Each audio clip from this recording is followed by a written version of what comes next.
and ocean view dining. Look out, Vegas. Not a dream anymore.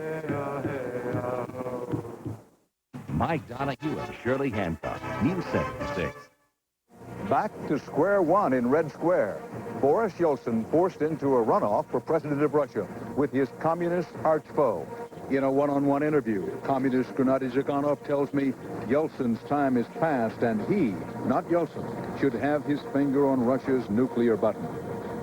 Late story, federal aviation officials order the grounding of ValueJet Airlines. First Lady Hillary Clinton targeted by leaks in the Republican Whitewater offensive. Her lawyer fires back while she responds to new questions. And race hate may be fueling still more arson attacks in the South. This is the CBS Evening News with Dan Rather reporting tonight from Moscow. Good evening. Here in Russia tonight, Boris Yeltsin, clearly worried, is having to square off against his newly strengthened communist competition in a runoff for president. More about that later, but first, a breaking story tonight in Washington where ValueJet Airlines has been grounded. Bob Orr has late details. Bob?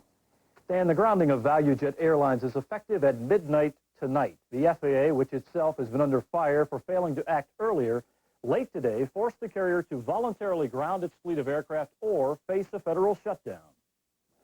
An intense 30-day FAA inspection launched after the Everglades crash found a series of safety-related problems with ValueJet. Inspectors found the airline failed to establish the airworthiness of some of its planes. ValueJet had a system-wide deficiency in maintenance. The FAA uncovered multiple shortcomings in the quality control of outside contractors and found a lack of in-house engineering capability needed to oversee mechanical repairs.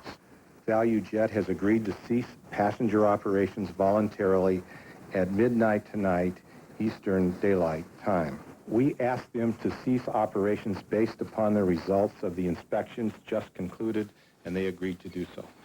The action to ground ValueJet signals a clear reversal by the FAA. Until today, federal regulators, including Secretary of Transportation Pena, had repeatedly insisted the low-cost carrier was safe, even though at that time numerous internal FAA documents were raising serious safety questions. The new report out today challenges ValueJet's safety and operations on a number of fronts.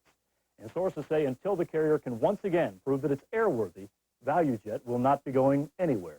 Dan? Thanks, Bob. Here in Russia, in a story of lasting historical significance, Boris Yeltsin has pulled off his greatest comeback, finishing first by a narrow margin in Russia's presidential vote. But, and this is why Yeltsin is worried, his was not the only great comeback. Barely 5 years after its collapse, the Communist Party finished a strong second, and its leader now faces Yeltsin in what is widely expected to be a close runoff, winner take all. Addressing the Russian people today, Yeltsin said they now have a crystal clear choice, either back to revolutions and violence or ahead to stability and prosperity. For his part, the Communist Party leader, Gennady Zyuganov, predicted victory, saying he's the one who can bring Russia back to peace, prosperity, and strength. With nearly all the votes in, Yeltsin leads the field. With nearly 35% of the vote, Zyuganov is close behind at 32%. Running a strong third and emerging as a possible kingmaker in the runoff is the law and order candidate, retired paratroop General Alexander Lebed. Whoever wins the runoff, it will be an amazing comeback. Yeltsin was written off as a political corpse just a few months ago. Zyuganov's party was ousted, discredited, and even outlawed in recent memory. Now, he is close to pulling off a second communist revolution in a free election. I talked face-to-face with Zyuganov today and asked him if he thinks the runoff will indeed be held and be conducted fairly. We always have doubts because the current authorities cannot work according to the rules, and honestly, people who shout at their own nation, at their own people, who don't pay attention to their own laws, I doubt whether they're going to work within the law. The communists brought the Soviet Union under Joseph Stalin, many deaths, and basically the country was bankrupted. Why would anybody in Russia want to go back to a communist system? Those violations of the 30s and the 50s have been admitted, and we promise not to repeat those mistakes. As for me personally, I was born after this. Nothing of that kind happened during my lifetime, and I never violated law myself. Therefore, I don't think this applies to me. Would you ratify those arms agreements that have been agreed to but not yet ratified by the Russian government? I'm in favor of strictly complying and consistently complying with all agreements reached. Many Americans, rightly or wrongly, are more comfortable with Boris Yeltsin having his finger on the nuclear trigger than they would be with having you, given your communist background. Yeltsin is older than I am by 15 years, and as for his party accomplishments, it's much greater and longer than mine. Aren't you afraid that all of a sudden Mr. Yeltsin might stumble and hit the nuclear button with his own forehead? What would happen then? I am in favor of sober politics. Do you favor nationalizing leading industries? No, that's not the way we present the issue. And if somebody tomorrow starts taking things back, there'll be a great war in this country. As a politician, I'm pragmatic in this regard, and I understand this. Is it true or not true that the United States threw a blank check in support of Boris Yeltsin? I believe that the orientation toward Mr. Yeltsin is absolutely erroneous. Yeltsin's time has gone by. Do you consider Mr. Sharanovsky anti-Semitic, and do you seek his support? Mr. Zhirinovsky takes all sorts of forms and shapes in his statements, and I don't believe he should be taken seriously. I have not heard you say that you believe that you can win the runoff election. Russia is not a casino, and anyone who comes into this power is going to bear a tremendous responsibility. There's no prize at the end of this race. You've been very generous with your time. I appreciate it. Thank you. Zyuganov and Yeltsin seem to agree on one point. The key to victory may lie with the 15% of Russian voters who voted for the third-place finisher, General Lebed. Correspondent Tom Fenton reports on the first day of the final campaign and the courting of the general. Alexander Lebed may have come in third in yesterday's election, but he's a powerful man today. The first thing Boris Yeltsin and Gennady Zyuganov did was try to enlist the former Army general into their respective camps. To win the presidential runoff, both sides need to win over as many of Lebed's supporters as they can. Yeltsin immediately invited Lebed to the Kremlin, presumably to strike a backroom deal and to offer him a high-ranking post in the next government. Zyuganov, too, publicly urged Lebed to join the communist team, but that seems unlikely. Tonight, Lebed said, "We have passed communism, and he's not for sale." Still, Zyuganov believes the bulk of Lebed's supporters will vote for him anyway. Russia specialist Stephen Cohen agrees. In fact, if Lebed were to go to Yeltsin, his voters may consider it a betrayal, and for that purpose alone vote against Yeltsin. Lebed is suddenly the Colin Powell of Russian politics, and he is basking in his new role as kingmaker. "I see my main task," he said, "as preventing this country from being plunged into bloody chaos." The tough-talking former general resigned from the army last year rather than follow orders he could not stomach. He's a harsh critic of Yeltsin's war in Chechnya and ran a campaign promising law and order in this country overwhelmed with crime and corruption. Nobody is sure where the one-third of the voters who dislike both Yeltsin and Zyuganov will go. But Russian politicians are now learning the lessons of compromise and coalition building that American candidates know so well. Tom Fenton, CBS News, Moscow. Under Russia's new election law, a runoff is supposed to be held within 3 weeks after the release of final results in the first round. So that should be by early July. The Whitewater offensive against Hillary Clinton and her response, and what may be more racially motivated arson in the South. Those stories straight ahead from Paula Zahn in New York.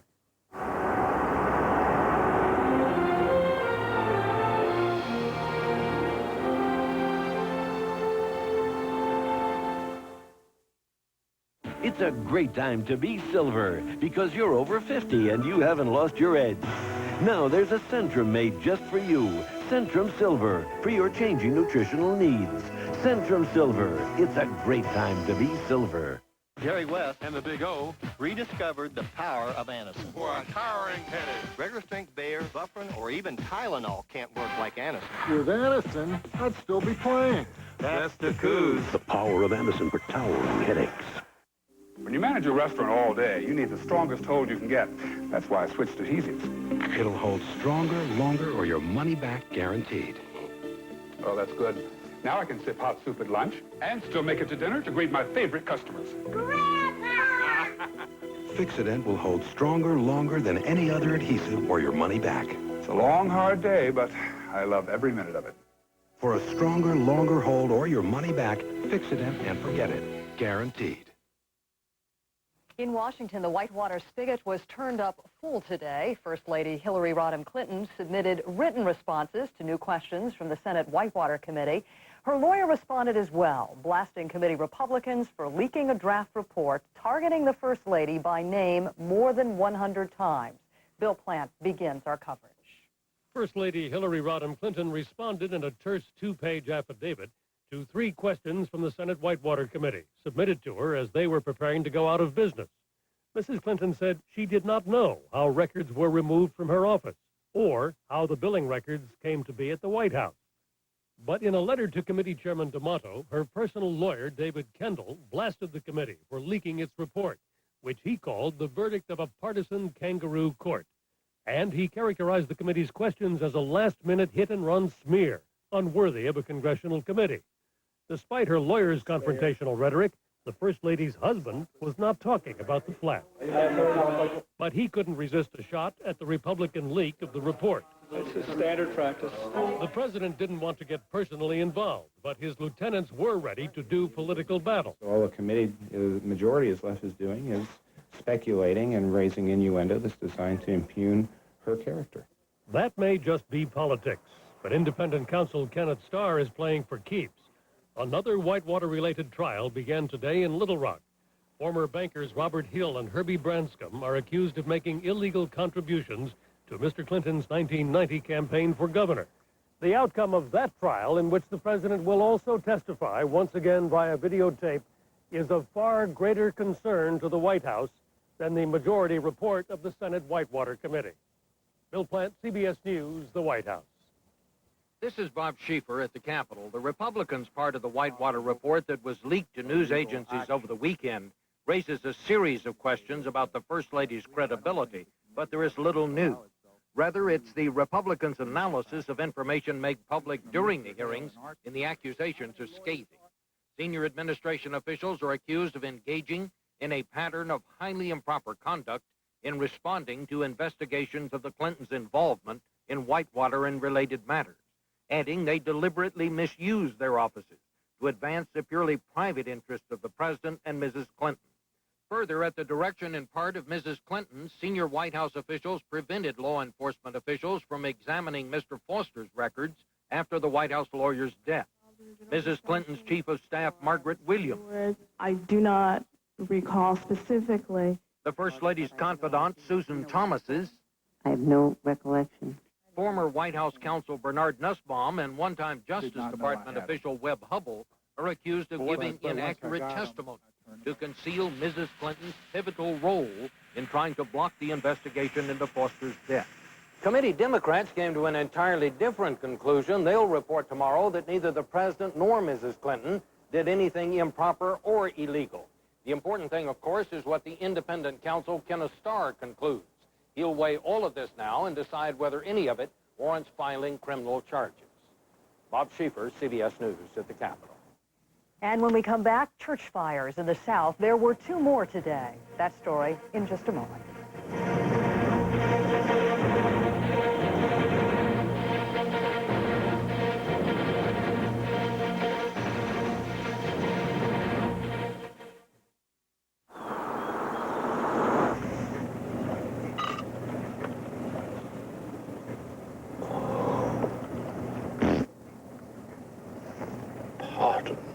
Grey Poupon, available in a squeeze bottle. Pedigree Little Champions is perfect for my Little Champions. All the beef in Little Champions has gone through the USDA inspection process. The proteins contained are high quality, and they're the building blocks for good nutrition. Pedigree, developed with vets, recommended by top breeders. Is on my side. Yes, it is. People today are living longer and healthier lives. And at Nature Made, we like to think we've been a part of it. As the makers of vitamin and mineral supplements that are recommended by pharmacists more than 1,000 times a day. Nature Made, recommended by pharmacists, made for a lifetime. I could have sent the money Western Union. Did you really need the money today? Just tell me. If you had told me you needed the money really fast, I would have sent it Western. If you didn't send the money Western Union, Tell me these things anyway. What's so did you important? really send the money? Just tell them to wait. Western Union, the fastest way to send money worldwide.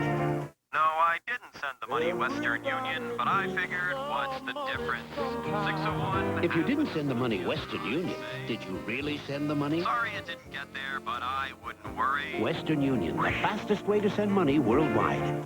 She can get a facial, a massage, even a nose job free. And guess who's paying for it? You are. 48 Hours investigates Thursday.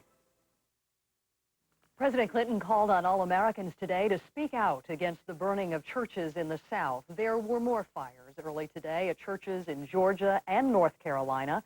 The Hills Chapel Baptist Church in Rocky Point, North Carolina, burned to the ground. The small wooden building had stood more than 100 years. Its congregation was black. And a suspicious fire did heavy damage to the former sanctuary of a church in the eastern suburbs of Atlanta. That church has a mostly white congregation. In Eden, Oklahoma, a 35-year-old man was arraigned today on charges he burned down a black church last week. Prosecutors say it does not appear the fire was racially motivated or connected to any of the other church fires. Correspondent Bob McNamara has more tonight on the fire and fear in the South.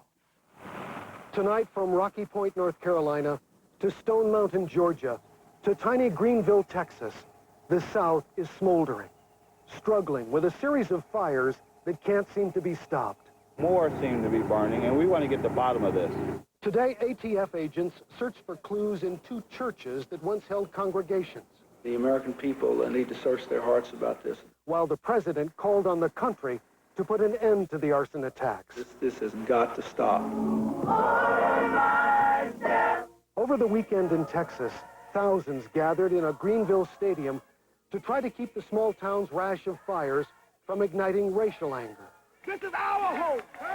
They will not make this a racial battleground. But here, when the singing stopped, the sirens started. And three more buildings, all houses in the black community, were in flames.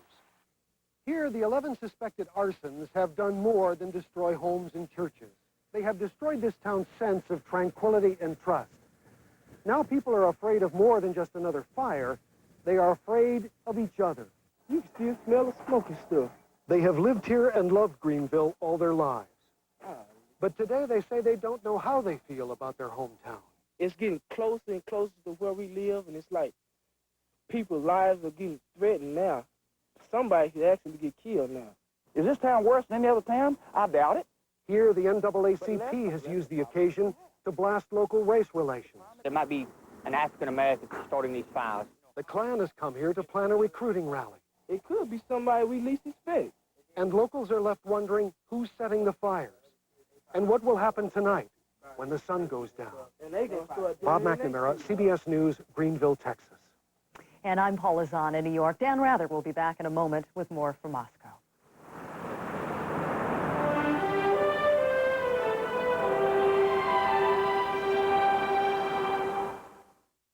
Now here's good news for everyone over 50. It's not age that slows most of us down. It's usually not eating right. New Resource helps guarantee you get the nutrition you need to be your best every day. Improve your diet. Improve your life with New Resource, the liquid nutritional food. And here comes more good news. Resource is the only nutritional drink with fresh fruit flavors and no fat. Only from Resource. If you're considering Zantac 75 for heartburn, Consider this first, Pepsid AC. Both Pepsid AC and Zantac 75 can be taken after dinner to relieve heartburn. And 12 hours later, both are still controlling acid, so you can sleep. But read the labels. Here's the difference. You can take Pepsid AC to stop heartburn before it starts. Zantac 75 can't claim that. Before or after, you can be heartburn-free with Pepsid AC. Thanks to Sprint Business, there's a company that makes more flowers pop up instantly all over the world. Sprint helps us grow faster. Because FTD uses Sprint's global data network, now florists transmit orders instantly between 143 countries. So FTD processes flower arrangements in half the time. And business has blossomed all over the world. We'll help your business do more business. Call Sprint Business. Take a good look through Transitions lenses. The lightweight plastic prescription lenses with a special tint that lightens and darkens as the light changes. Transitions lenses. Lightweight plastic lenses that darken and lighten just like that. It's comfort you can see, day or night, inside or outside. Ask for Transitions lenses and see for yourself. They're right in any light. America on Wheels. The car changed the way Americans live.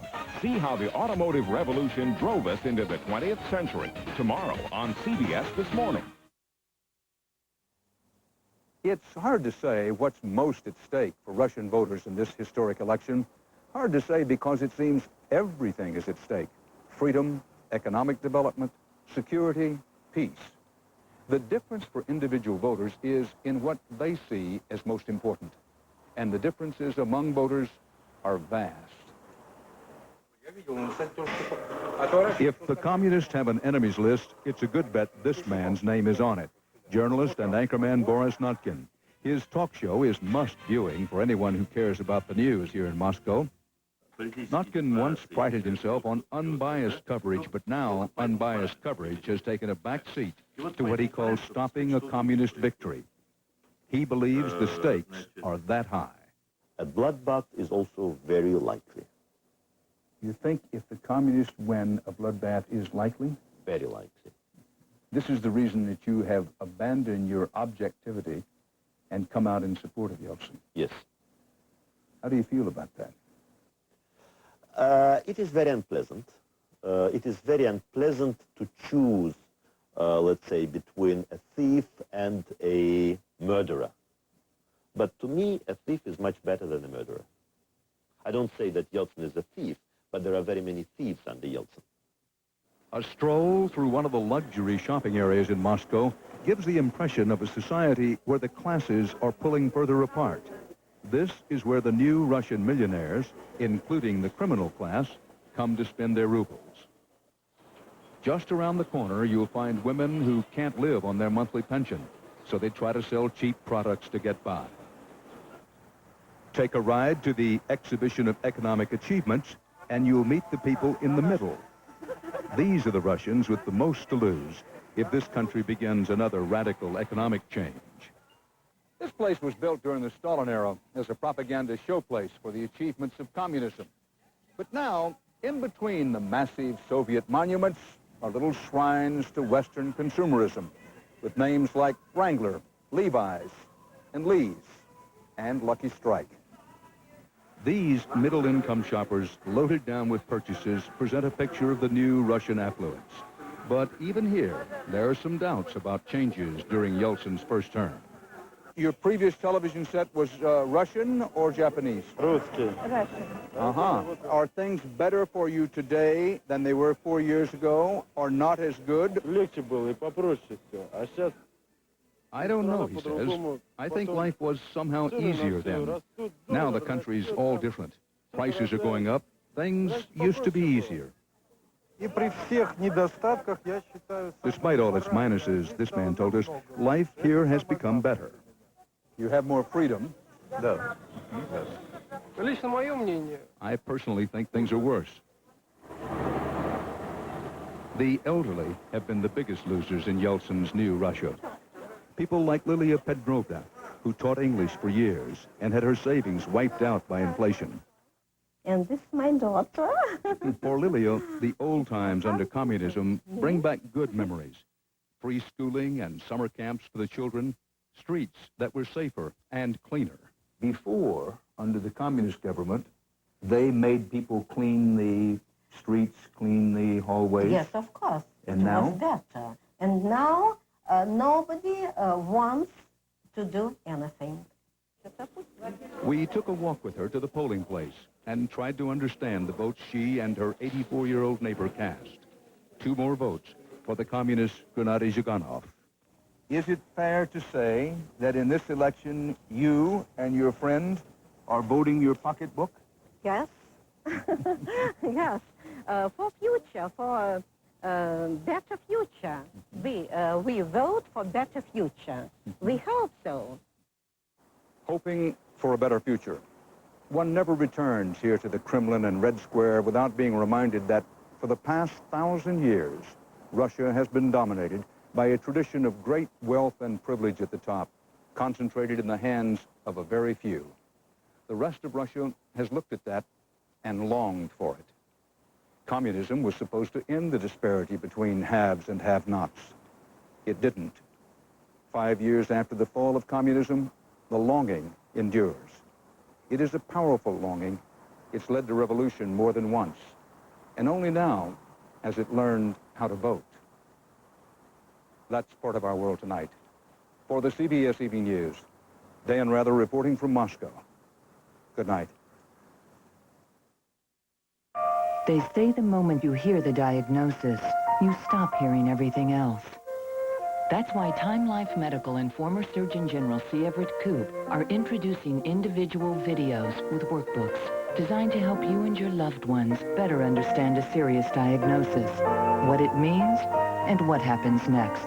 Because the sooner you understand the diagnosis, the sooner you can start doing something about it. Time Life Medical at your pharmacy now. When I was young, you and Mom made sure I ate right.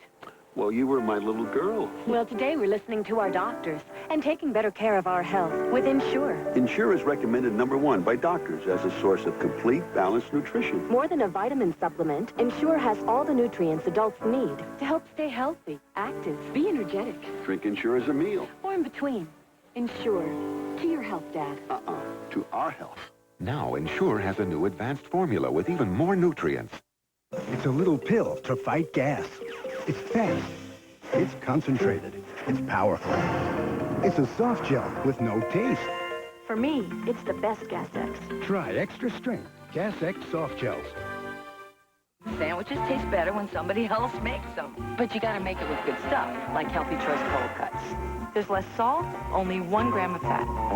So with Healthy Choice, I can eat what I like. Call me picky. Just don't call me late for lunch.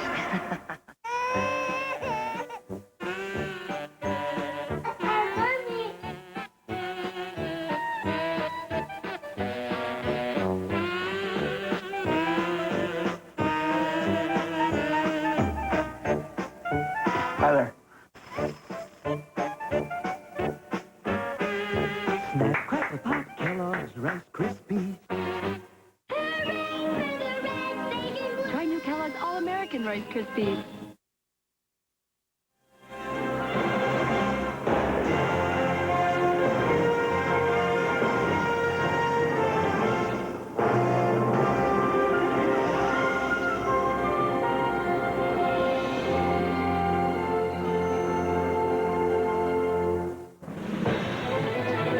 CBS News.